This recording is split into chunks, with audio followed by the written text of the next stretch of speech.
Hi there, good morning, everyone, welcome. This is twitch.tv/ice cream uploads. My name is Graham Day, and this man that, on my screen, I don't know if it looks the same to you, but where I am, this guy here, Bibby, looks like he's wearing a flat cap rather than a baseball cap. Alright, Governor? I am wearing a, well, yeah, I'll take the flat cap. I'll take that any day. It'll probably keep my head a little bit warmer than it is now, but yeah, I'm alright, Governor. Alright, love. Welcome, this is The Scoop. We are Ice Cream, and we bring you The Scoop. That's your daily dose of news from the games industry and beyond. We bring it live on twitch.tv each and every single weekday at 10 a.m. If you're in the chat, please feel free to say hello, exactly like Precision has just done. Morning, gents. Good morning, Precision. Are you in the gym? Morning.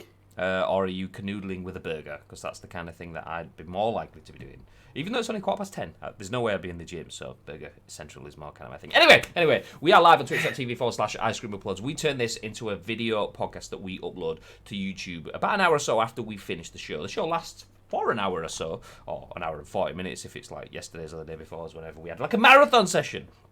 So anyway, if you are in the chat, feel free to get involved. You guys can interact with us. You can give us your thoughts and impressions on our thoughts and impressions on all of the biggest news stories from the games industry and beyond.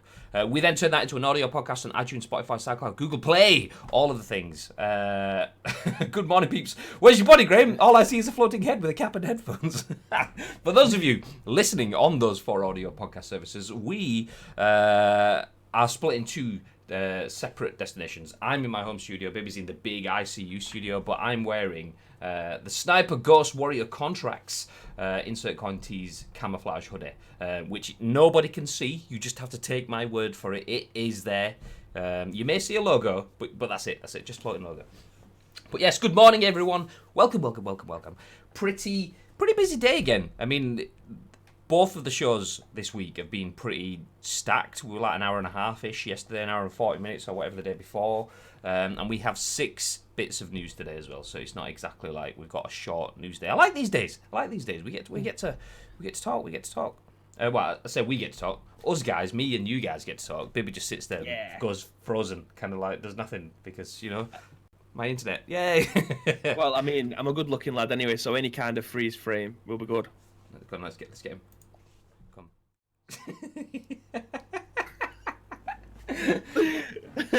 Lovely. Precision the Shagger. Who is this little man? I'm doing my nebulizers right now. Got 2 left to do. For those of you that don't know, Precision is from Scotland, and nebulizers are hardcore drugs. Yeah. That's not true. It's not true. With a can of export in the morning. Anyway, let's jump into the first news story. I will bring up on screen, and then actually I'll bring the news story up on screen, and I'll ask Bibby about what he did last night, just so that I can clear out the sinuses off the mic. I know you didn't want to know that, but I'd rather tell you that than you guys have to hear it. So there you go. What did you do last night, Bib? So for those of you that have ITK, and that's in the know for the in the know people, we have a charity football match coming up in May. So I've been trying to trim down, get rid of the taras and the belly by doing things that I haven't done for a while, which is exercise. So I went to 6-a-side, it was the 5-a-side last night, indoors. Anybody that's played football indoors ever will know that playing indoors is probably the worst type of football there is. You're playing with a giant tennis ball and you're running in laminate flooring, and my body is just like every Tuesday that I've played for the last month, I've just been in absolute bits afterward. And today, I don't know if it's because I did a little bit more running last night, but my knees are fucked. Like, I've got proper wobbly knees today. So I'm just wearing full tracksuit. You couldn't be asked digging out my jeans or whatever. I've just gone full casual. It's not even smart casual. It's just full on all black tracksuit today. It's funny. Precision pretty much said exactly what you said at the same time. Knees are dead. Yeah, good. So they're just. To be fair, my knees have taken a beating in like the last 5 years. I've been bulking for 5 years basically because I'm training to be a bodybuilder. So my knees have had to carry a lot of weight, and as I'm now trying to get back into football again, obviously I was playing 11-a-side like 2 years ago, but it wasn't I don't think I was training as hard now than I was when I was actually playing football. I think it was just more of a casual thing. So, like, in between playing golf, carrying my golf clubs, which anyone who's carried their golf clubs around a golf course will know how fucking heavy they are. Couple of And sticks. playing football. Meh. My golf sticks. It's like My walking golf around with cue. a pencil case. God, get out. my golf cues. So yeah, carrying them around twice a week and then playing football, and my body's just in absolute bits. But I'm losing tits. My ass is getting slightly smaller. So sorry for the ladies that like me twerking. It's probably not going to be as glorified anymore. But yeah, we're getting there slowly but surely. Eventually, I might be able to do a slight. You're going to get one jog out of me at Score Against Cancer, I reckon. Well, yesterday I did shitloads of running up and down the map, following my teammates. Yeah. Got a couple of wins. Well, I got one win, actually. Job was good. Yeah, job was good. Anyway. You saw the story then, so let's jump back into it. Bring it up on screen. Written by Matt Wales for Eurogamer. The first piece of news of the day is Call of Duty Modern... Actually, no, it isn't. That's not what we're going to lead with. God, great day. Oh, do that. You know what that is, so we'll come back to that in a second. Before we jump on Call of Duty, let's jump to their parents first. Activision Blizzard games have now been pulled from GeForce Now, and that's at Activision's request. This is written by Shaun Prescott for PC Gamer. And we spoke about this the other day. GeForce Now, for those of you that don't know, is NVIDIA's version of Stadia, essentially. That's the simplest way to put it. So NVIDIA's GeForce Now made a big splash last week. The game streaming service is giving Google Stadia a serious run for its money in the value stakes, and some of its features are fantastic. But if you happen to cherish the platform's collection of Activision and Blizzard titles, you're out of luck. They've been rather unceremoniously removed. According to a spokesperson, not a spokesperson, but a spokesperson from NVIDIA, writing in the GeForce Now forums, the library of Activision Blizzard games, which included Call of Duty Modern Warfare, Overwatch, Diablo 3, and more, has been removed at Activision's request. As we take GeForce Now to the next step in its evolution, with work with publishers... Oh, actually, sorry, I'll read that slightly differently. This is a quote within the article. As we take GeForce Now into the next step in its evolution, we work with publishers to onboard a robust catalogue of your PC games, the spokesperson said. This means continually adding new games and, on occasion, having to remove games similar to other digital service providers. Per their request, please be advised Activision Blizzard games will be removed from the service. While unfortunate, we hope to work together with Activision Blizzard to re-enable these games and more in the future. In addition to the hundreds of games currently supported, we have over 1,500 games that developers have asked to be onboarded to the service. Look for weekly updates as to new games we are adding. It's certainly not uncommon for titles to be added and removed to subscription-based services, but for a publisher's entire catalogue to be removed barely a week after a platform's launch, that's certainly unusual. My only speculation is that Activision Blizzard must be unhappy with the terms of its deal with Nvidia. Either way, this continues the trend of games suddenly vanishing we've seen across different stores and services in the last year, one of the perpetual downsides of digital distribution. Bib, thoughts? Twofold, really. First of all, clearly being arseholes. I don't know what they must have a disagreement somewhere to say that they're going to, or they haven't asked permission to be able to put them up in the first place. I can't see them backtracking after a week to have them removed. However, a very small part of me thinks that they've got an agreement with somebody else somewhere else to try and put all of their stuff. So is Stadia going to be a Diablo 3, Overwatch, Modern Warfare exclusive somewhere down the line, rather than having it on GeForce Now? I don't know. It's very, very weird, like the article says, to remove all of their games, not just some of them. An entire publisher, it's weird. I mean, Blizzard, obviously, over the last couple of months, haven't had the best reputation, and this is probably going to hinder it for a lot of people as well. Yeah, no, I think you're probably close to hitting the nail on the head there for me. At least from obviously the outside looking in, I would assume it's either. I mean, I can't imagine them putting the games on the service without any sort of approval in the first place. It's probably more a case of Activision Blizzard have gone, yeah, that's fine, and then someone higher up has gone, actually, you do realise that if we do this, then we're losing out on a potential deal with Stadia where they want to pay us £1 bajillion to be the Overwatch online provider, or xCloud. I mean, not forgetting xCloud. I just want to jump off that for a second though. Thank you, good morning, number one pirate who says hello in the chat and has just dropped a host Hello. as well. Very much appreciate the hosting. Thank you very much. Thank you very much. Also, the Hustle Flash, who followed a good 20 hours ago. Obviously, we were off air at that point. I think Josie may have been on air at that point, so thank you very much. I know you're probably not in the chat, but thank you anyway. This is the thing. I mean, I always forget things like that. So the final line is, this is one of the perpetual downsides of digital distribution. That's the thing where I love the convenience of digital games. I play more games digitally than I have hard copies now. That's just the way of the world. It's more convenient. Things are there. If you ask me what I prefer that tactile feeling of having a game in my hand. We've spoke about this many, many times. I won't go over it again. But good morning, Big Zombie Monkey. Good morning. Good morning. Are you working today? Are we having your attendance until you have to depart again, or have you got the day off? Let us know. That is. I mean, I do prefer having physical games. I do like the convenience of digital. I am in both camps in that sort of sense. But this is a very big downside. The fact that you can have a game, you can have access to it, and then all of a sudden, actually, no, you can't. Why does Bibby look like he's auditioning for Straight Out of Compton 2? I want to diffute. Is that the word? Oh well, do you know what? I want to argue that statement. Bibby doesn't look like he's auditioning for Straight Out of Compton 2. Bibby goes straight into the lineup. Bibby doesn't audition. I don't. You know what I mean? I've got a back catalogue of stuff that they can just look through and find out if I mean, chances are I will never be able to. I can't act. I mean, anybody that's watched anything that I've ever done, no, I can't act because I can't stop laughing. I haven't got a serious bone in my body. I just start laughing at stupid things. If you want to see Bibby doing acting, being ruined by laughing, although it wasn't ruined, it was he almost was. Then scroll back through Ice Cream Uploads Twitter and you'll see Naked Snake doing some sort of voiceover for the Scoop the other day. Just speak to my friend.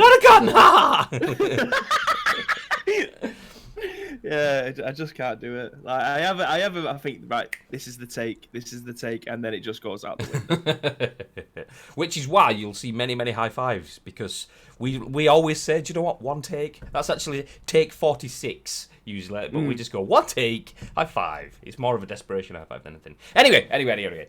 Activision Blizzard pulling from GeForce Now. It's quite funny because you see, obviously, GeForce, Nvidia, all the RTX on stuff, they've done a lot alongside Activision and Call of Duty in particular. They were like launch partners for Modern Warfare. They were pushing the game massively as one of the games to use RTX on. So they clearly have a good working relationship with Activision.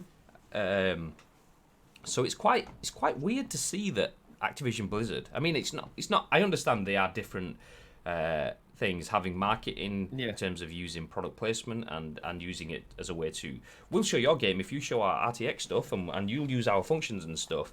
But I get that is completely different from the guys in the retail side of things saying, actually, no, we don't want you to use our games because we will get a better deal working with the Stadia if we give them exclusive use to our catalog and so on. It's just a shame from our standpoint, because it's that sort of like, if that is where it's going, if it is a store exclusive thing, then that's anti-consumer, and GeForce Now look to be finally giving us something that that scratches the itch that Stadia and xCloud have been tickling away at, kind of thing. So Activision have gone, probably rightly so from their perspective, if you speak to the people in charge, not that we'll ever know until it gets announced, but whatever reason they've done it for, it will be a good reason. It's just kind of crappy for us guys that we're kind of thinking, okay, well, do you know what, GeForce Now is something that we could look to take on the go, but guess not. But people have been absolutely buzzing, being able to play Call of Duty wherever for the last week, not to mention, obviously, how big Diablo is and things like that too. And now having to get that taken away after probably pushing the GeForce agenda forward, saying that it was their platform of choice going forward, and now not being able to have that, especially if it was the one game that they was playing more than anything on it, then it's just going to sour a few tastes, especially for such a big company with such a, I'm not even going to say decent catalogue, quite an extensive AAA catalogue of games, to inevitably pull that away from everyone else. It's a little bit shit, but I do think they've got a deal in the works for somebody else like maybe Games Pass, maybe Games Pass, or maybe something like Stadia. I don't know. Yeah, I mean, if Stadia was to come out next week and say we've managed to have Activision as our sponsored publisher to publish all of their games, are all coming to Stadia, then that again is a massive coup for them. But yeah, if they manage to get something like that, that'll massively inflate their what do you call it? Stocks? Should we call it stocks? Massively inflate their stocks in terms of people wanting to get involved with Stadia going forward. But yeah, I think they've got something in the works, basically. Long story short. Yeah, I think that's true. Are we talking about season 2 of COD? If so, it sucks donkey dick. Went to play with Precision yesterday, and he had an issue stopping him from playing the game. He checked the forums, and it's pretty common, so he can't even play it. That is wank. Says Spike. Precision says, I still can't play COD. It's still asking for the DLC that's been installed. Raging eye. Pays for game, can't play it because of bug, of which there are far too many. Interesting. I mean, obviously, I'm going to ask you the obvious questions that everyone else will have already asked you, and you will have done, but have you tried uninstalling it and reinstalling it? Enix with the sub, which you can't see on screen. No, it was kind of like blocked between the two windows. God damn it! But thank you very much for the sub, Enix. Do you know what? Actually, thank you, mate. Let me just jump over here, and then what? Why is the sub not showing in the? Have you got this? Have you got the scripts running? Yeah, I can see everything else in the minifeed. It's just not showing. Enix's sub. It might show up shortly. If it does, I'll hit replay on that. I've done it in Rice. I've done everything. I put it in Rice. Yeah, it's unfortunate. I mean, that's not even a very small glitch, that is it? That's fucking massive. Just not being able to play at all. Yeah, that's. Anyway, good morning, Enix. Yomis, my bromies. Apologies for not being able to get the alert up. If Streamlabs actually refreshes, I can see Pirates host and things like that, and subs from yesterday. I just can't hit. I don't know if I press this now. I don't know if it'll show up on your stream. There we go. Yeah. Did it work? Yeah. It does. It works across all of them. I've had it a few times where I've been sat at home. Let's give you guys a little bit of a chat. So when you're sat in the studio testing or setting up for the Invitational, or you're testing the graphics or whatever, if you hit test on anything like that and I've got Streamlabs open at my end, even if I'm not live, it goes blah blah blah blah blah blah blah. So I just hear the notifications and stuff. So I'm sat there going, "Oh, someone's just subscribed. Where did that come from?" Yeah, it's just me fucking about. Yeah, exactly. I do love spending time in the studio. Anyone that's seen the studio will just know how technical it is, and trying to get. If we're making a new show, then we need to make all the brand new start. We need to make all the new slates and things like that. So trying to get vMix compared to something as easy as Streamlabs OBS is a pain in the ass, but it's super rewarding when you see how much difference there is between them. I.e., it's a lot more complex, so you can do more with it than you can with Streamlabs OBS. But the payoff at the end when you're able to do fancy shit is amazing. Yeah, that's the difference. So when I'm streaming, when we do Wednesday and a Thursday streams, I stream it from home using Streamlabs OBS. So we can do, apologies for people listening to this so that you can't see the things on screen at the moment, but so having the discussing now slate and stuff like that, that's really easy for me to put in. It's pretty much just an image field and then a free text field. Jobs are good. The reason we don't have that when we're in the studio is because it's just a lot more complex streaming it through vMix. And I mean, we could probably put it in place, but it's just the time and effort in terms of risk, time versus reward, kind of doesn't balance. But anyway, back on topic. So sticking with Call of Duty, more so than Activision. Obviously, we had this on screen originally, so you've seen the article, but I'll bring it back up now.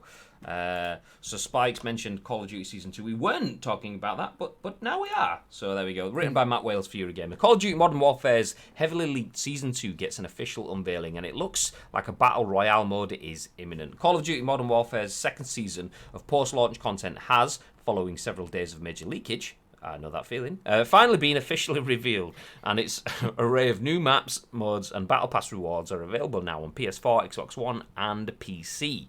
Furthermore, there are strong hints that a Battle Royale mode is imminent. Modern Warfare's second season themes its editions around the fight against Al-Qatala as it attempts to isolate the city of Verdansk using a stolen Soviet nuclear warhead. On the brink of a global catastrophe, explains Activision, Captain Price sends in Ghost to track down the location of the warhead and lead key operations before it's too late. That bit of scene setting leads us on to the good stuff, with Season 2 promising 5 new maps as the weeks go by, with 3 of those available now. As of today, players can get stuck into classic oil yard map Rust, the scene of Modern Warfare 2's endgame mission, and also a badass map. Atlas Superstore, a shopping warehouse under control of Al-Qatala forces, and the Zhukov Boneyard map, an airplane junkyard in the middle of Verdansk. Rust is available in standard multiplayer and gunfight modes. Atlas Superstore is in standard multiplayer, and Zhukov Boneyard is in ground war. Is that an embedded YouTube video? Yes, let's hit play on that. Later in the season, Activision will introduce 2 maps. There's the battle-ravaged Bazaar, a tightly contained cross-section of the streets of Uzbekistan, which will be playable in gunfight. And what did you say then? No, we've lost Bibby. Bibby's blue screen. Oh, he's back again. There we go. You went. I just said you got Bibby. Anyway, so later in the season, Activision will introduce 2 additional maps. There's the battle-ravaged Bazaar, which is a tightly contained cross-section of the streets in Uzbekistan, which will be playable in gunfight, and the still mysterious standard multiplayer map, Kandor Hideout. Mid-season also ushers in a selection of new and returning game modes. There's the limited-time gunfight tournament, a 32-team challenge consisting of single elimination 2v2 firefights, plus demolition mode in which 2 teams attack and destroy bomb sites. Infected ground war sees survivors attempting to hold off hordes of infected, and there's NVG Reinforced, described as a nighttime blend of domination and search and destroy. Activision says additional modes will arrive as the season progresses, and there's entirely reasonable speculation that the extremely large fog-shrouded map towards the end of Season 2's in-game opening cinematic, not to mention the new, suspiciously prominent main menu option labelled Classified, is a not-too-subtle hint at the imminent arrival of a Battle Royale mode. All of this, of course, is accompanied by a brand new Battle Pass. As always, there are free and premium tracks across 100 levels, with the former unlocking the likes of the Grau 5.56 mobile assault rifle, the Striker 45, calling cards, weapon charms, and up to 300 Call of Duty points. The premium track includes Modern Warfare 2's Simon Ghost Riley, weapon blueprints, XP tokens, operator skins and challenges, watches, and up to 1,300 Call of Duty points. You'll find a more detailed breakdown on the website, blog post, blah, blah, blah, blah, blah. So let's throw it over to Precision. Thoughts? Yeah, I think it looks like people who are in the chat play a lot more than we do on Call of Duty. It looks like they're getting a lot, basically, which is great for people who do play it a lot. Any time they're adding things like this in, will give you some more hours play worth of these games, regardless of what it is that they add in. If I'm being honest, I don't think Precision's playing enough hours of it. If I'm being honest, I think he needs to try harder. I mean, it sounds like there's a shitload going on there for me. I just don't get why he's. I'm like, oh my god. I get the issue when I'm playing COD in a party with Dex and Oz, and it will randomly kick me out of the party. They say I'm gone, but for me, it's like they're still searching. I have to restart the application and rejoin the party. Big yikes. And Spike and Beans are having the same issue. Sounds like what a chav would say. Rami, leakaged on your mum. What the fuck? Good morning. Let's just say they're getting vexed because it only happens to me. Except we all have to restart. All I'm saying is if they bring back Terminal, then I'm going to be happy. Class map. Restoring License didn't work. I just want better Ground 1 maps. The new one is shit. Same issues as the others where one base has no cover between it and its first flag and the other has loads, making it unbalanced. Yeah, I think that's been an issue with Modern Warfare. Like... we were reporting it on it early on. What's the London map called? The one that's like Leicester Square kind of thing. I mean, that was like spawn trap essential. It's like they've got good ideas for maps that are creative, but aren't necessarily good in terms of actual balanced play. It just sounded like a Peter Griffin laugh. It did. That's what it sounded like. You just kind of said something, and it just kind of went. My bad. Piccadilly, that's the one. I have no thoughts because I can't play the fucking game. There's a lot in there, to be fair. And that's the thing. I mean, as someone like me who isn't playing FPSs at the moment,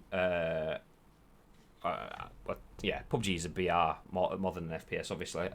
So I am playing shooting games, but I'm not playing FPS games by classification. So I'm open to the idea of playing Call of Duty. Love Modern Warfare games. I haven't played Call of Duty Modern Warfare. So hearing all of that, it sounds really good to me. The fact that I can play as Ghost if I play in the Battle Pass. The fact that I get Ghost. I mean, let's rewind to that on its own as an isolated comment. I mean, the fact that we're having to isolate it shows how far behind Call of Duty and Activision have been.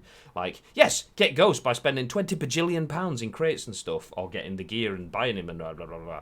The fact that they've got to the point where we're kind of like celebrating that. I mean, I suppose it's a little backhanded, but it's good. We've got there. You can get Ghost if you pay for the premium Battle Pass.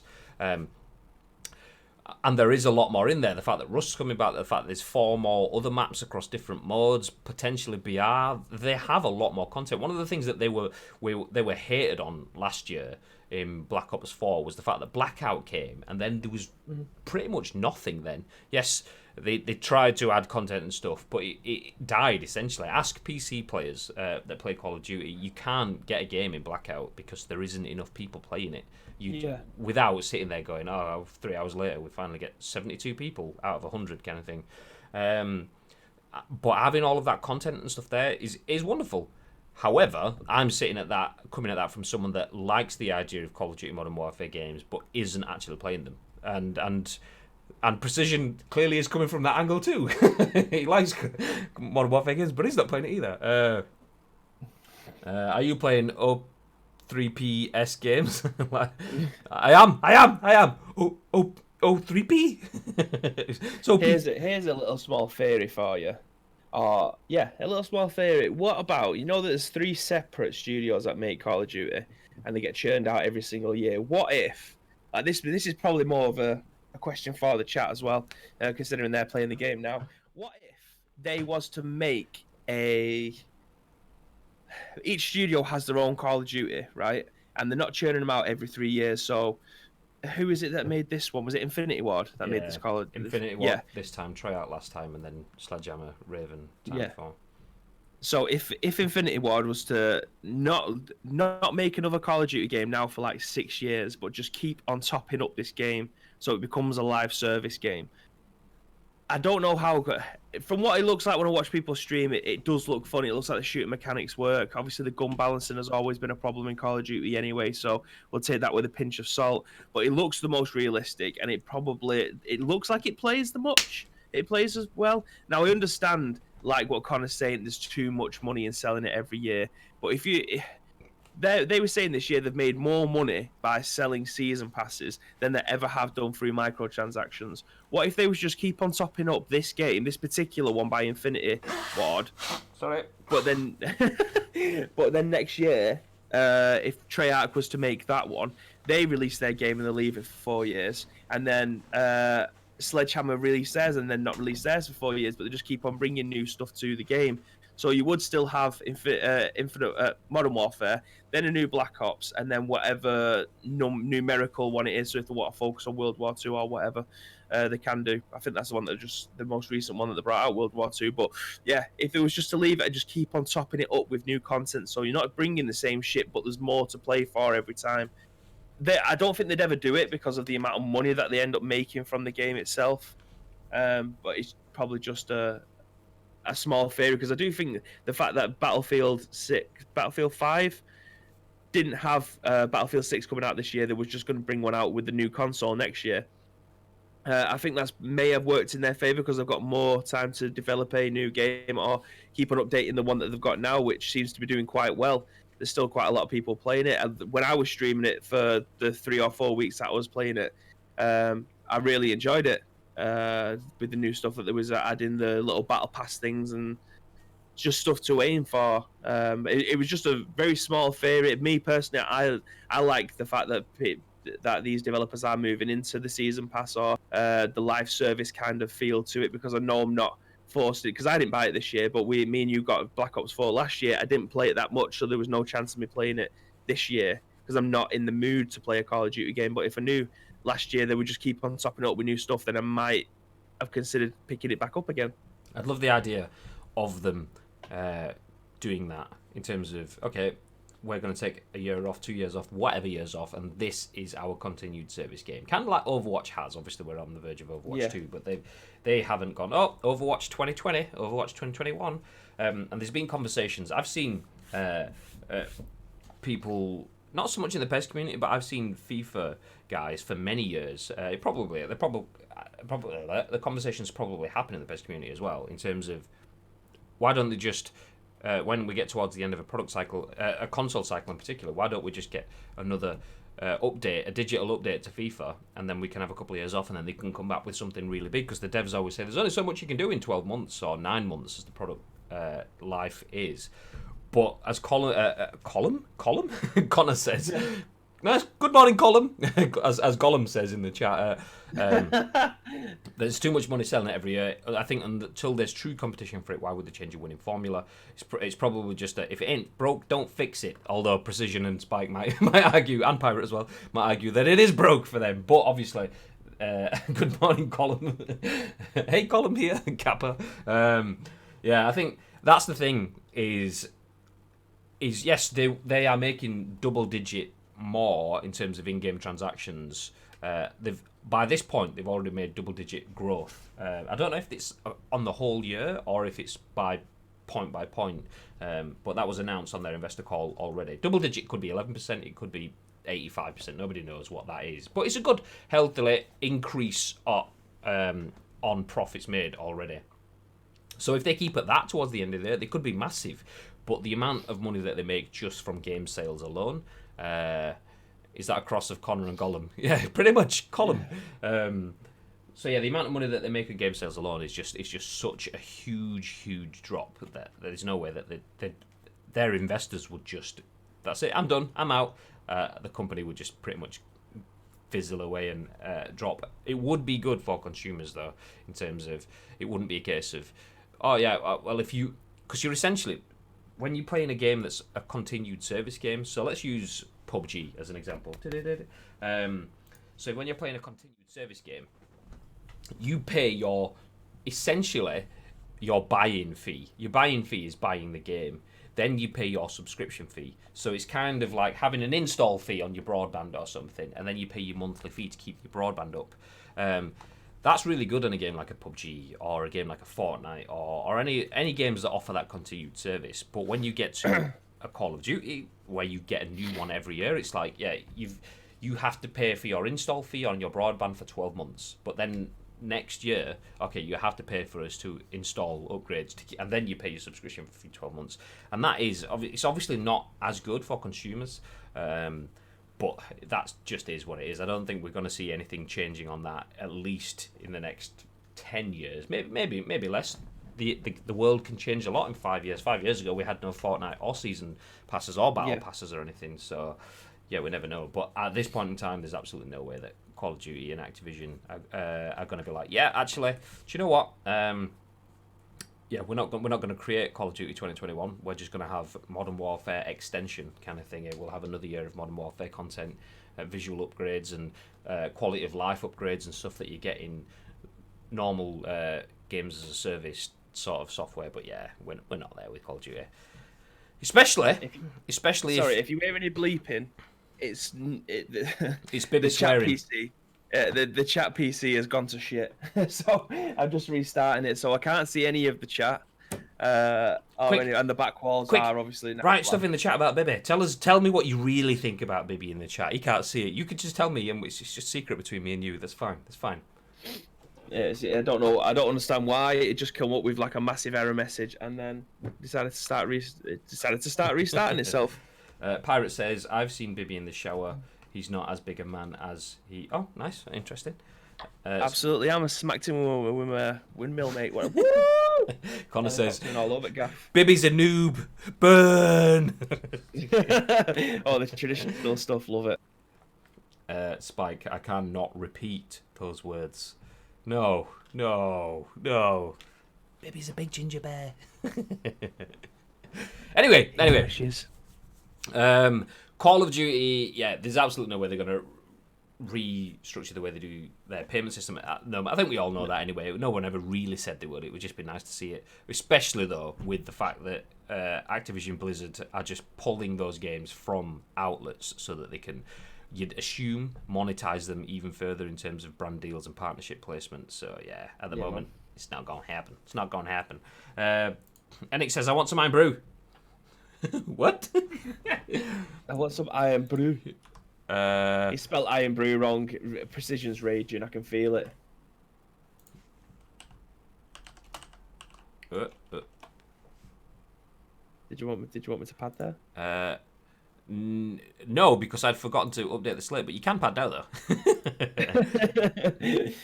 He just replied with piss being boiled. I mean, I made that mistake once, spelling Iron Brew wrong, and I still don't think he's quite forgiven me for it. I have to ask the question here because I've not had that conversation. When you say spelling it wrong, is it because there's the O? Yeah, there we go. Yeah. Ernbrew. Yeah, it is a funny way to spell it, but again, Precision has yet to forgive me for the time I made the mistake. I mean, I've just got fucking white backgrounds. What the fuck? Pippi's white screening. It's all going to shit. The thing is, I needed to try and get this sorted anyway, because obviously when we finish, Josie goes live. So I needed to make sure that it's all up and running for her. Okay. Otherwise, I'll spend more all afternoon down here. All right, stop going on about it. I'll move on then. God. No, man!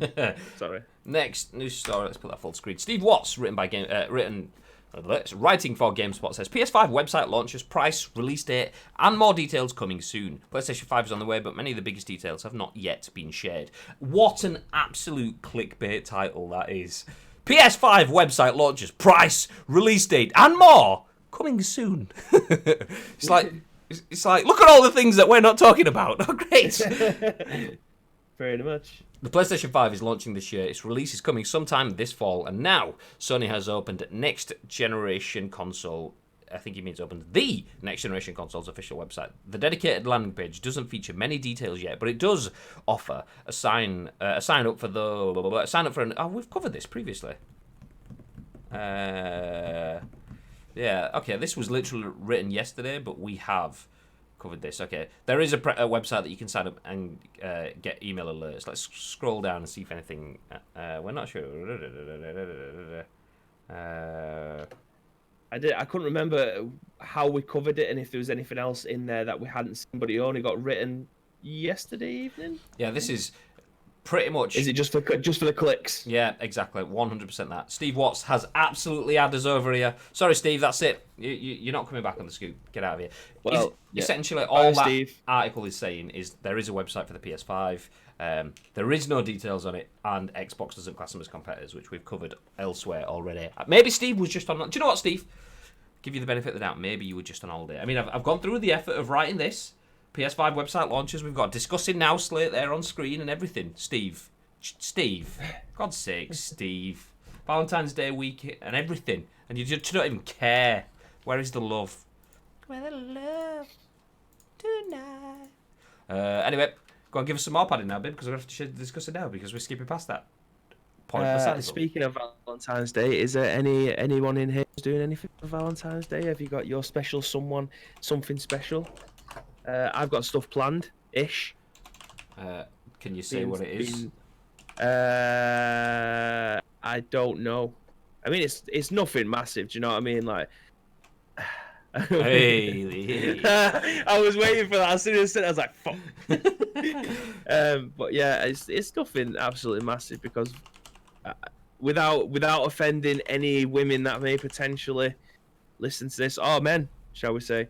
Valentine's Day is a load of old ass. Like if you don't need Valentine's Day, your anniversary is the day that you say the one time a year that you turn around to your significant other and say, "You're all right." I have, however, got Samantha probably the best Valentine's Day card ever. She thinks that she's got the best Valentine's Day card ever. So there is a 95% chance that we're both going to give each other the same Valentine's Day card.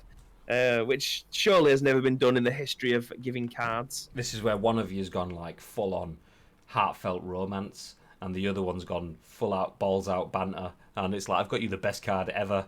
So like the other one opens it, and it's gonna be like, oh, that's really nice. And then the other one's like, fuck you. But no, I've got something. I've got something small planned. You see, I can see myself. I'm literally got the ball. Oh, for fuck's sake! I've got the ball at my feet, and I'm teeing it up for someone to hit it on the volley, and I'm just walking. I'm just walking into these myself. Can you show the hand gesture you just did then? You've got the what now? I got the ball. Got both the balls. Happy Valentine's Day.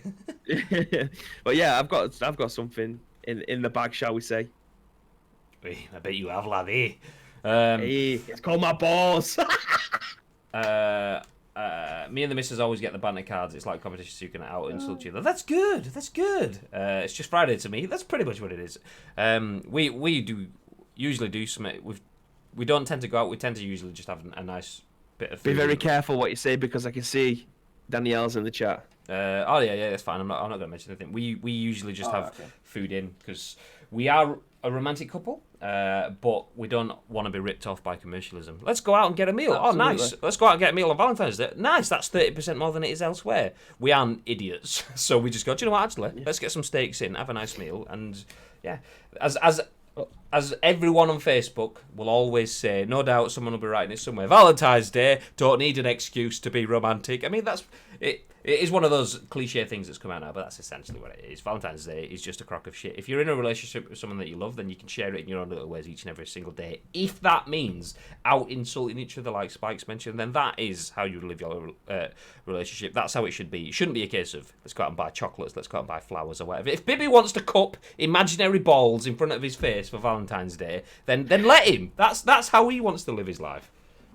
This is Life Lessons with Graham. We need this in a separate part. I'll take this bit out, and then we'll put it in a separate podcast, and then we'll start something else as well. Yes. So we have two on the simultaneously running on two different topics. Enix says when Bibby is on the wife/GF watching Twitch chat. Shit, we have people in here. Well, anybody who's been to our studio will know that this particular program that we've got shows everyone on the right. I'm sure it's a Streamlabs thing. It shows people who are in the chat on the right hand side, and then the chat itself. Well, you can see it on Twitch itself. You just click on users in chat and it'll show you there. But yeah, we use a program called Chat, which does the same. I'm going to blow my nose. You're going to hear it. Enjoy. There you go. That is terrific. Oh, Lazo with the host. Nice one, pal. Very much appreciate that, buddy. Guess what is written in chat? There we go. Oh, you got yeah, I mean, it's his entrance to everything. I imagine, like, next time I see him, which is probably going to be at the match itself, he's going to get out of a limousine. There's going to be white doves flying out as he walks out in a white tuxedo, and then the first thing he says as he's shaking people's hand is, "Playing is believing." He's not going to say it. He's not going to say it. Lazar doesn't need to say it. Lazar, the doors will open to this limousine. The doves will fly. Steam cannons are going off in the background. A plane flies past with the message on it, and then the crowd, you just hear it starts out as a silent rumble in the distance as the millions and millions and millions of Lazar the Greek fans start going. You just hear like, "Playing is believing, playing is believing, playing is believing, playing is believing," and it's just that's what's going to happen. He doesn't say it anymore. He doesn't need to. Yeah. He's going to have a brass band and everything coming along with him. It's going to be great. So there we go. Anyway, off topic. That's what happens when someone tries to give us a dodgy news story that's been written last week. So there we go. Playing is believing. Look at the WhatsApp. Oh god. Whilst you're looking at the WhatsApp, I will look at the news article. This, ladies and gentlemen, is our next bit of news written by Patricia Hernandez. I've given you the headline before I give you the article. There we go. Written by Patricia Hernandez. Let's hide the discussion now because it covers the article. Pokémon Sword and Shield players are seeing more hacked monsters recently. This is obviously written for Polygon, and the tagline says, "These Pokémon shouldn't be in the game yet." Pokemon, as a series, has always had a hacking problem. Nobody expected Pokemon Sword and Shield to be any different in this regard, thanks to the ubiquity of cheating tools. Wow, extra point for using the word ubiquity. But recently, players have seen an uptick in monsters that technically shouldn't be in the game right now. Pokemon Sword and Shield's limited Pokedex means that there's a list of creatures that aren't supposed to be in the compendium, at least not until the release of Pokemon Home, which will allow players to import their wider collection. But, according to reports around the web, players are suddenly seeing monsters that aren't on Sword and Shield's Pokedex. Perhaps the most popular of the bunch is Litten, a starter Pokemon in Sun and Moon that doesn't make an appearance in Sword and Shield, at least not yet. This also means an increase in Litten's evolutions. So here you can see some embedded tweets. Hoodlum Callum says, if you can't beat him, join him. Has a picture of a hatched Litten. Similar thing. Someone has, I can't remember what the evolved form of Litten is called. Anyway, Big Bad Angry Cat. More and more and more and more. But there are others too. Players say they're seeing illegitimate creatures in everything from surprise trade to the multiplayer. Someone brought an Incineroar to a max raid battle I was in yesterday. Twitter user Thunder Gigas told Polygon. More examples of people seeing Pokemons. Someone has a Mewtwo, a shiny Mewtwo. Is that in the game? Anyway, every generation, Game Freak implements checks, in quote marks, that dictate whether or not a monster is possible in an attempt to weed out, say, a creature with impossibly high stats. Historically, these checks have been ineffective, with people finding ways around them almost immediately. GG, guys. According to Pokemon data miner Cafotix, speculation among hardcore fans is that Game Freak made a change to the game recently that was meant to ready Pokemon Sword and Shield for the impending release of Pokemon Home, and this tweak went live after the usual Nintendo Switch maintenance that happens multiple times each week. But it's hard to say if something has actually changed in the back end. Woo! What we do know is that people injecting hack monsters into the game keep citing Pokemon Home, often misleading people to believe the feature is live in Japan. In brackets, it's not. The argument is meant to trick people into believing the hack monsters are legitimate because the thinking goes somewhere in the world some people could theoretically import anything. Hackers are probably just testing the waters with Home coming out soon, Cafotix told Polygon in a Twitter DM. It may be easy to point fingers at the hacking program, but it's actually more complex than that. The tools that make bad hacking possible are, rumour has it, also a component of the competitive play. But in those cases, in the spirit of fairness, players will create blah, blah, blah, blah. Okay, this is getting on a bit. Long story short, people are hacking Pokemon Sword and Shield to include Pokemon that shouldn't be in there now.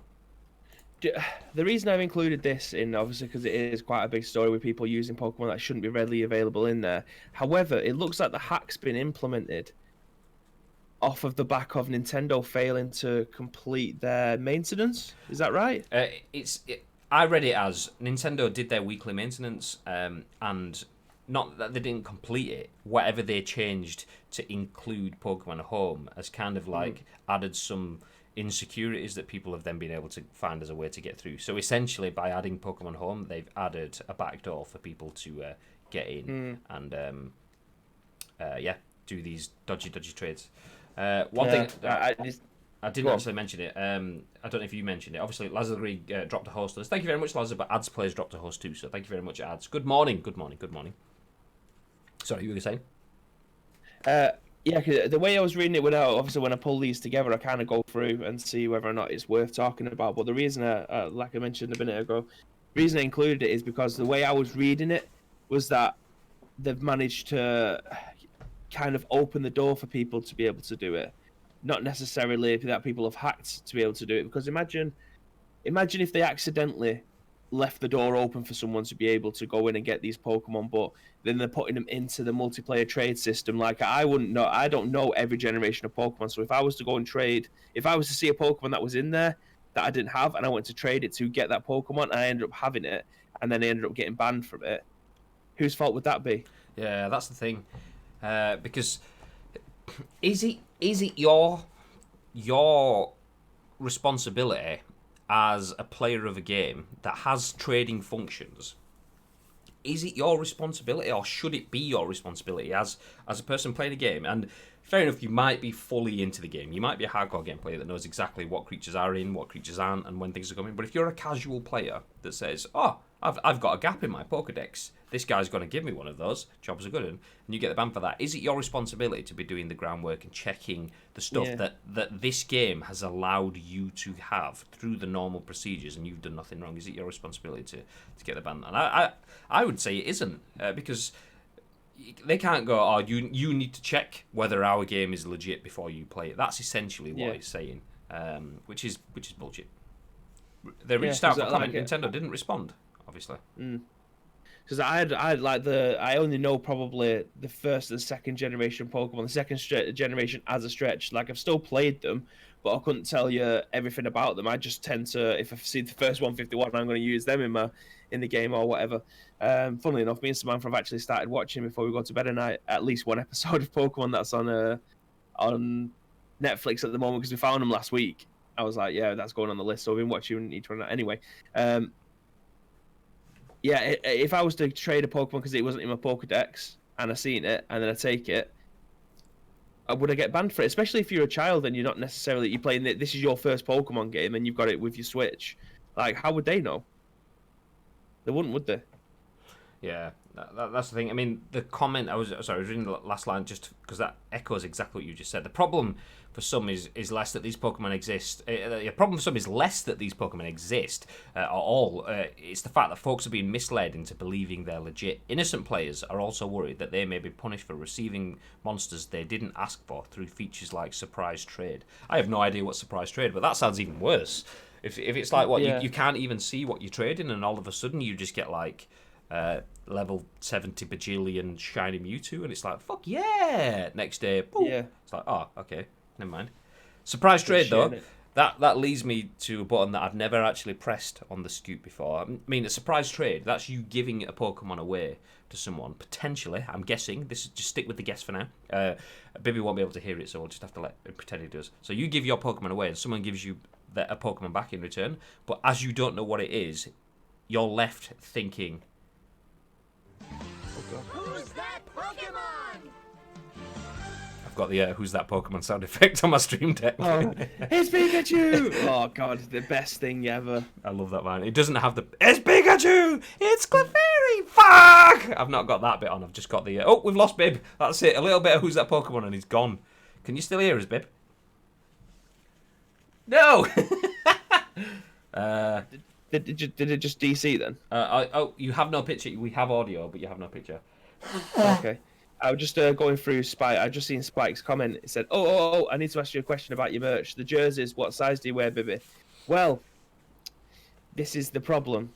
I originally ordered 2XL because that's what I generally am. However, they sent me 4XL, and it is fucking massive.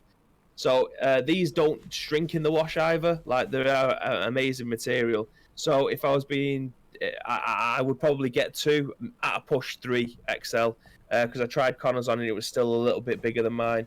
So I would definitely probably go for a 2XL. But you're not as tall as I am, so yeah. Me personally, I would probably get a 2XL if I was going to buy one again because the one that I've got now is absolutely massive. Like you can tell in the seams, on the shoulder. Like the shoulder seems like down here rather than it being all the way up there. Yeah, they are generous sizing. So I've got mine here, and you can probably see that's quite big, and that's only an L. I usually wear large, but that one I can wear comfortably over a hoodie, which I did the other day on the stream. So yeah, if you're looking at the merch, thank you Connor for the link, ! Merch in the chat to get all of the Ice Cream Uploads merch. If you are looking at the merch, the sizes in my experience are quite generous. Yeah, I'd say so as well. Being a big guy as well, I'd say they're pretty much bob on. But yeah, don't get a size bigger because the seams do not help you out and it just sags in all the wrong places. Surprise trade is you put a Pokemon up, and if someone else puts theirs up for random trade, it literally just randomly trades with someone. So you. Oh, okay. Basically, you don't know what you're going to get. So essentially, what you're saying is, when you hit the button, you're left there thinking, who's that Pokemon? hey. Okay, 2XLs went on and like a baggy. Wow, Big Zong, he mocked your height. Fight! Who did? Let's have a fight. Go on, let's have a fight. Yeah, I'm small but big enough to punch him in the wang. Yeah, absolutely. Anyway. We've had enough of the Pokemon news. I've managed to use the Who's That Pokemon audio in ident. So I think twice actually. So I think that's a good use. I think this is probably my favourite news article of the day, if I'm being honest. Interesting. The one that's coming up. Okay.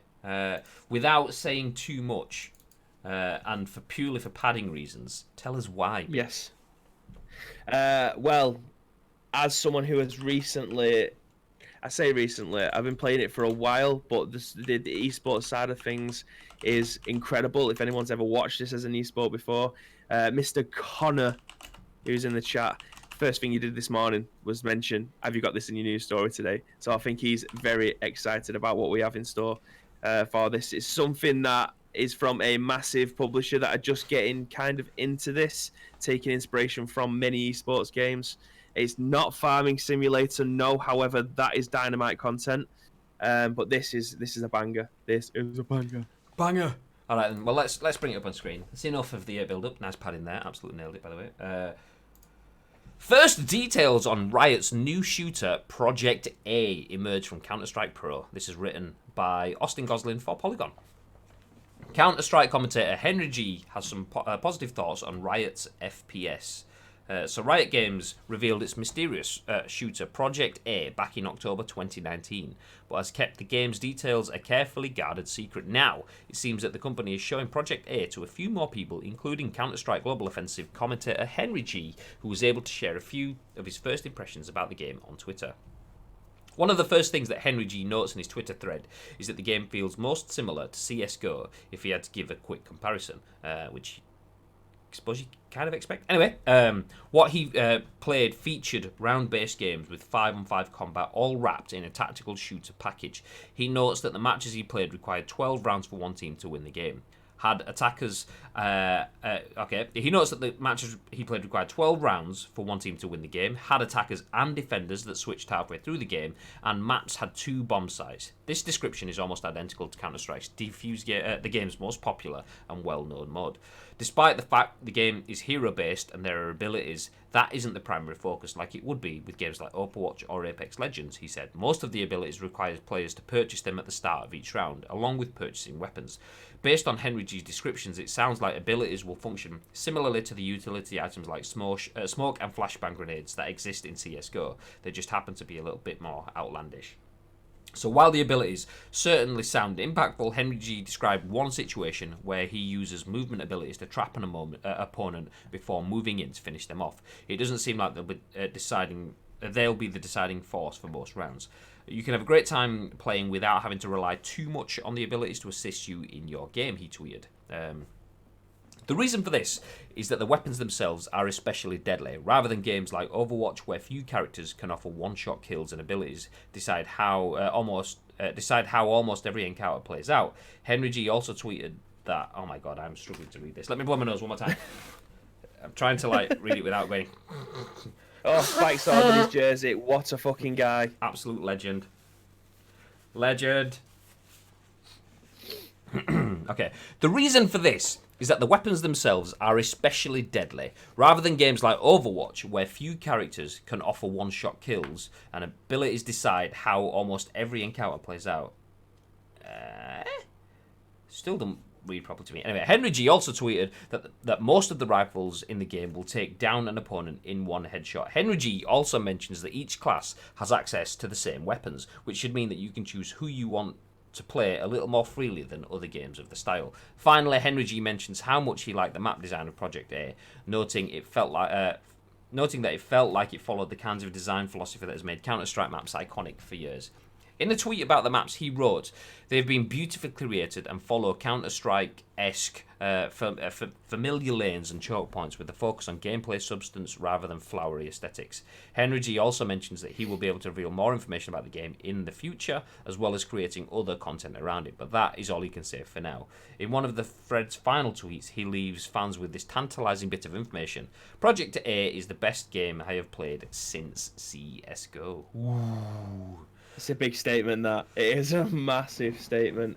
But is this going to be the next big esports game that we're going to see as CS:GO has dominated for so long? When I say dominated, obviously it's in the category with the likes of Dota and League of Legends, etc.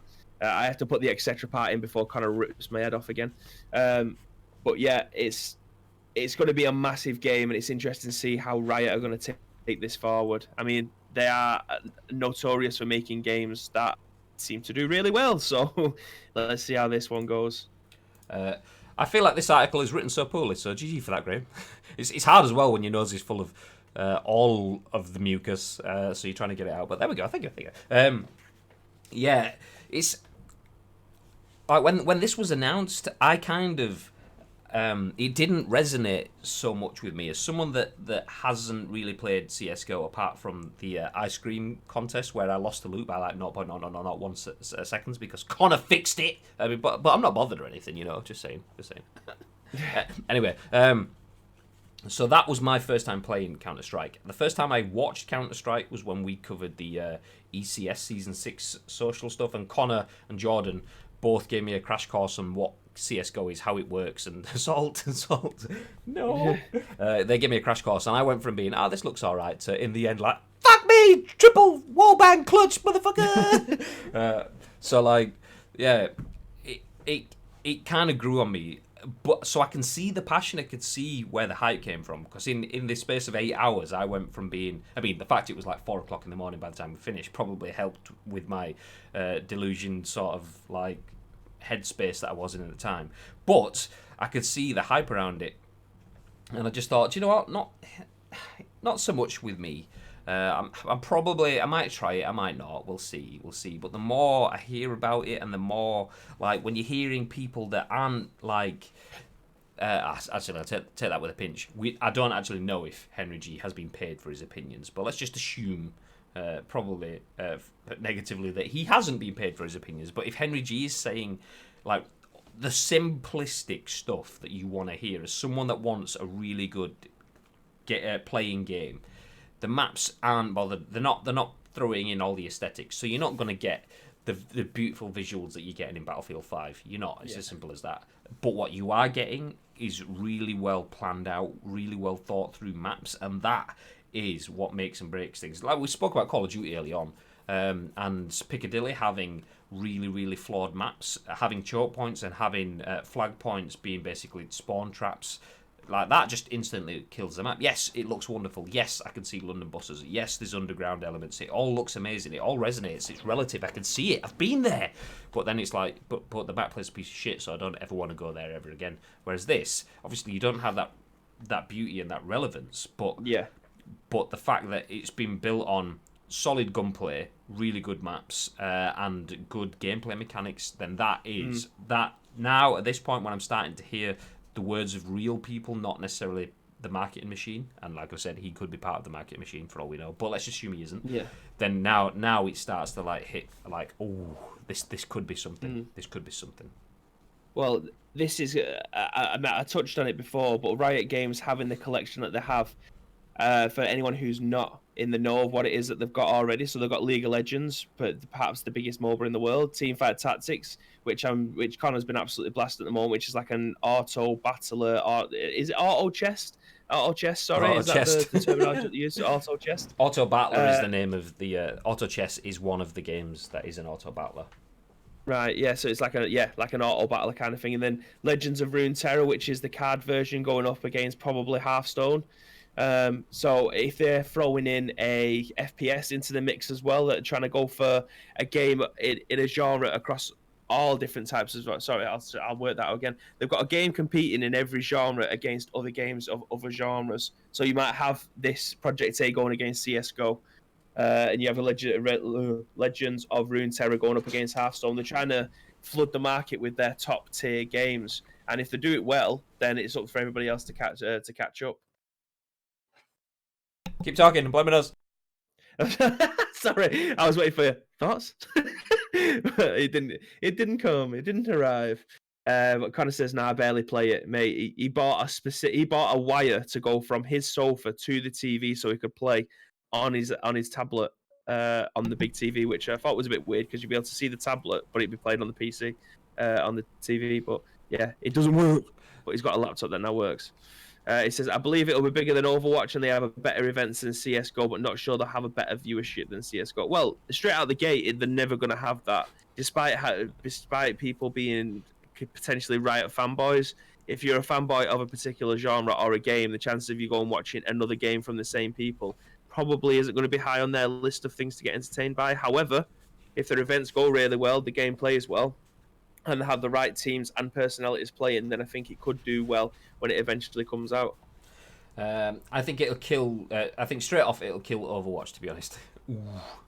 That's a big call. Graham blowing his nose and pissing himself while on mute. His top pants. Tier 3 subworthy. You heard it here first, ladies and gentlemen. It's just kind of like in the top. It's interesting that they haven't just gone for the straight, the straight shooting mechanics. That they've added the Overwatch-ish elements to it by having powers and things like that. And it's not just I've got an AK-47. I'm going to try and take you out like CS:GO is.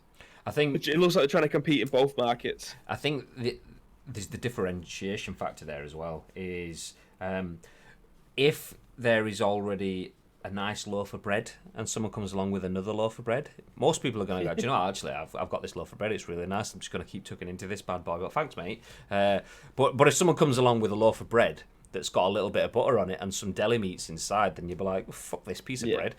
So yeah, I mean, I'm hungry, can you tell? It's like nearly lunchtime. Anyway, so the gist is CS already exists and CS has existed forever. So if they just come out and go, oh look, we've got GS, it's kind of like Counter-Strike, but it's Global Strike Counter-Offensive. And it's like, oh my god, let's go play that. Nobody's gonna. It's just gonna be the duff cheap. It'd be like wearing Reduc trainers or your Abibas top or something like that.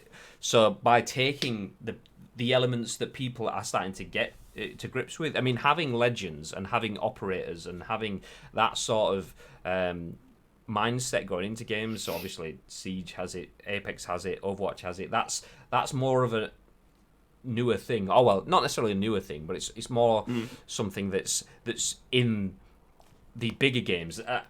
It's been a feature in games for a while, having characters, but it's not been a feature in the biggest games until more recently.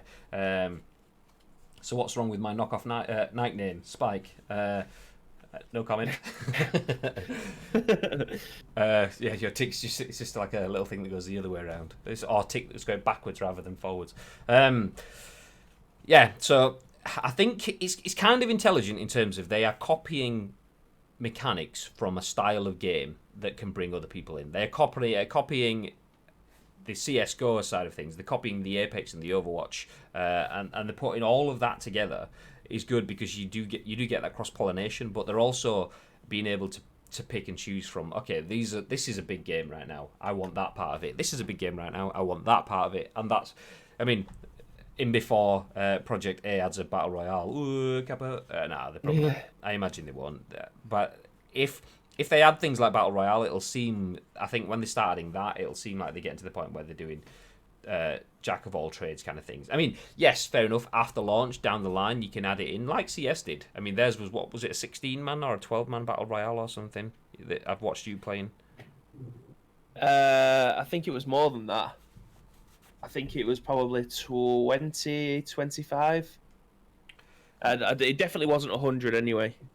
So yeah, they may have their own spin on it, which is fine. There's nothing wrong with that. I just think, in terms of games of that caliber and that category, Battle Royale, despite being one of the biggest and best in terms of viewer experience of streaming games, it's also a little bit of a meme as well. Oh yeah, I had a Battle Royale mode. So I think if they focus on getting their gameplay nailed on and then start to add things like that, then that's where it'll be going. But yeah, it's either way, it's going to be pretty tasty. I have a cross. All right, Jesus, chill out, mate. God. But yeah, I'm looking forward to it coming out. I mean, I might have to dust off the old mouse at some point and get back into CS:GO. I know I woke up to a message a couple of weeks ago from Alpi saying, "Hey, let's just play games together again."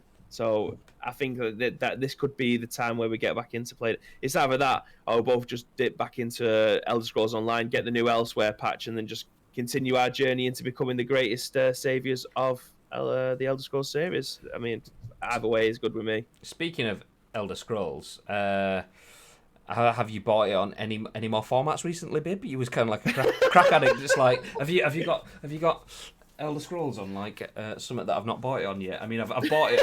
Just maybe just release it on an iOS or a Switch or something. Oh, you've got the Switch? Yeah, I'll take that one. Yeah. Well, I was waiting for Elder Scrolls Blades to come onto the Switch because it obviously got delayed, so we'll see where that ends up. But the Elsewhere DLC is £10 on CD keys. So that's definitely something that's piquing my interest. Hey, He just put, hey, there he is, what a guy. Elder Scrolls Smart Microwave Edition. I'd buy it. I'd buy it. Anyway, one more bit of news, and I want to say bit of news. This is probably the bittiest bit of news that we've ever had on the scoop. And do you know what? I'll let it speak for itself. Let's get rid of the discussing now and bring this up on full screen. Boop. Xbox tweeted yesterday, "Get ready to redefine the game." And then, as you can see there, there's an embedded video in the tweet. The date is the 13th of February. So tomorrow, Xbox and Michael Jordan. I've seen a lot of things nipping around Twitter on this. People are praying that it's either Air Jordan's trainers, Xbox sponsored trainers, or a console with his branding on it. I'm not too sure. We've got absolutely nothing but like a 4-second trailer. I think it's what to happen. I think we only have to wait until tomorrow, don't we? Yeah, the 13th of the 2nd. Interesting. FIFA related. That makes sense. That makes sense. It's what related? It's FIFA related, says ads. That would make sense that they're putting the kit pack or something into. Okay. I didn't think about that. FIFA already revealed it. Yikes. Awkward. Xbox put the official unveiling. You'll see it tomorrow, the 13th of February. FIFA just so blasé and go, yeah, here it is. PSG already have Jordan's kit. Yeah. I don't know. Has any other brands got the Jordan kits? I think there's like a Brazil team that potentially may have it as well. I'm just completely making that up. Very odd. Scrolling down through the response to see if anyone's linked it. I'm just seeing lots of gifs. I did see one that made me piss earlier. Let's see if I can find the tweet again. Look at this one. It was like the 4th one down. Where is it? Chrome. There we go. Where's Phil? Phil Spencer. Xbox shirt. Banjo-Kazooie! PlayStation gets the James Charles edition. Oh yeah, I saw that one. Skipped it. Anyway, discussing now. Xbox X Jordan X. Hey, what's up, lads? Morning, Phantom. How are the Phantom? How are the Fortnite games coming along? Do you know what? We're gonna have a watch along. That's what we're gonna do. We're gonna have a watch along. I was in Phantom's stream earlier on, and I had to send this clip over to Bibby because I was wetting myself. Finally got. I'm just open Spike's URL. It's tickled me a bit. Okay. Okay. It's so budget and B-Tech. Get here you go, lads. Get your new Spike boots. Bam. There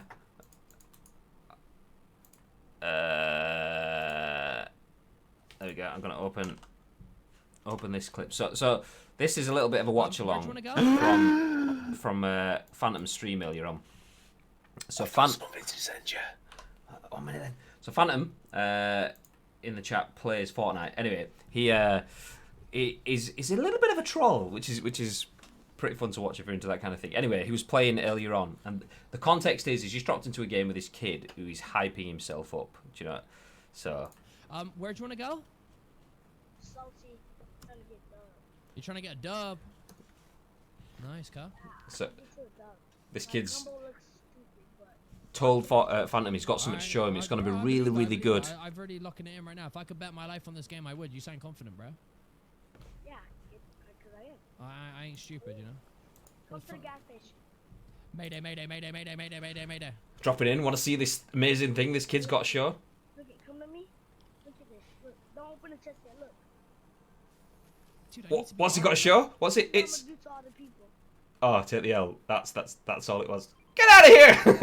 That's Where'd you amazing. I was dying. Duh. Was it? Anyway. Thanks for that, Phantom. I was pissing myself. Get him out of there. Oh, that kid. Oh, bless him. He's probably. He's probably still dancing now. Waiting for his co-op partner. Oh, it was literally like the first thing. I've got something cool to show you. Oh my god.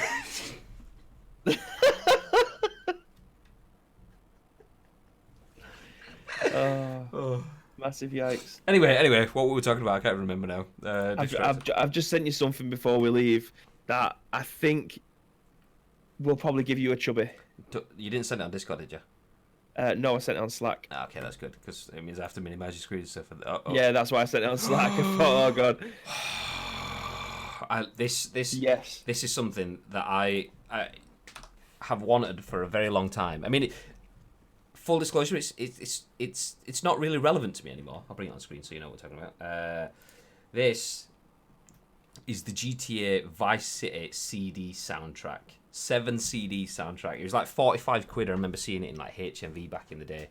And it's all of the individual radio stations that are in Vice City. You can get each one as a standalone CD. This one in the top corner, by the way, Emotion, is the best one. I don't care what you're saying. I mean, there are some bangers on all of the stations, but listening to that one, Emotion 98.3 FM, is absolutely hands down the best one of the lot. I mean, yeah, only because of the characters. Anyway. Absolute badass. Defo overplayed this. Where did you see this? Is this someone you know? It's someone that I follow on Twitter. Yes, Alsaboy. Well, tell him to let's have a hold. Let me hold it. But yeah, I absolutely wanted that forever. Even Danielle, if she's still in the chat, knows that I've mentioned that for a while. The downside is I don't have anything that plays CDs anymore, apart from like. Not even your car. No, my car's just all radio / cable / Bluetooth jobber. I'm not from the 50s, mate. God, mate. So yeah. I still have a CD player. All right, Captain 50s, chill out. I have a vinyl player as well, mate. Aye, every time you go over a speed bump, it goes. Anyway, that is it, ladies and gentlemen. We are done. GTA Vice City soundtrack exists. I'm sure you all probably knew that anyway, but there we go. So, lots and lots of news today. Does anybody have a link for the FIFA thing, or should we just pick that up tomorrow? Yeah, let's pick it up tomorrow. Yeah, when the official news goes. Let's do it then. Okay, we're really going to end on that. What do you mean? What, on... It's potentially the greatest thing that we've ever seen. Well, we were going to end on a story that doesn't really go anywhere. Officially, obviously, we were going to end on the Xbox Tease, but if it's already out there, then it's kind of like Graham's vinyl impression. Okay, fair enough. All right, chill out, mate, calm down. Poor kid was still chatting to me as I was leaving. I didn't even see that comment. Oh, bless him. Yeah, you're there like on the loading screen. This kid's like, yeah, look at how cool this is. Look at I can cut off. Nope. So there we go, ladies and gentlemen. That is the end of the scoop for today. We will be back, obviously, at 10 a.m. tomorrow. But before then, in about half an hour's time, Josie will be live on the channel with more Death Stranding. She's got to be getting close to the end. I don't know. As I've said before, I refuse to watch Josie's Death Stranding stream because she's just not good enough, and I don't like now, and I just don't want to see it because I have Death Stranding and I want to play it through for myself. But I imagine she'll be getting close to the end. Feel free to check that out in about half an hour or so, and you'll be able to see for yourselves. We will be back, though, with more scoopiness at 10 a.m. tomorrow morning, live on twitch.tv/icecreamuploads. The full video will be on demand on YouTube shortly, and then obviously we have the 4 audio podcast services. The links to all of that stuff will be shared on our Twitter and Facebook and Insta and all the rest if you want to see that. Anything you want to add before we disappear, Bibarino? Yes, as always, if you do see anything knocking about in the video game news world, then do feel free to tag We've Got Babinho, Graham_Day, or Ice Cream Uploads on any of the social platforms, because that's what it is across every single one of them.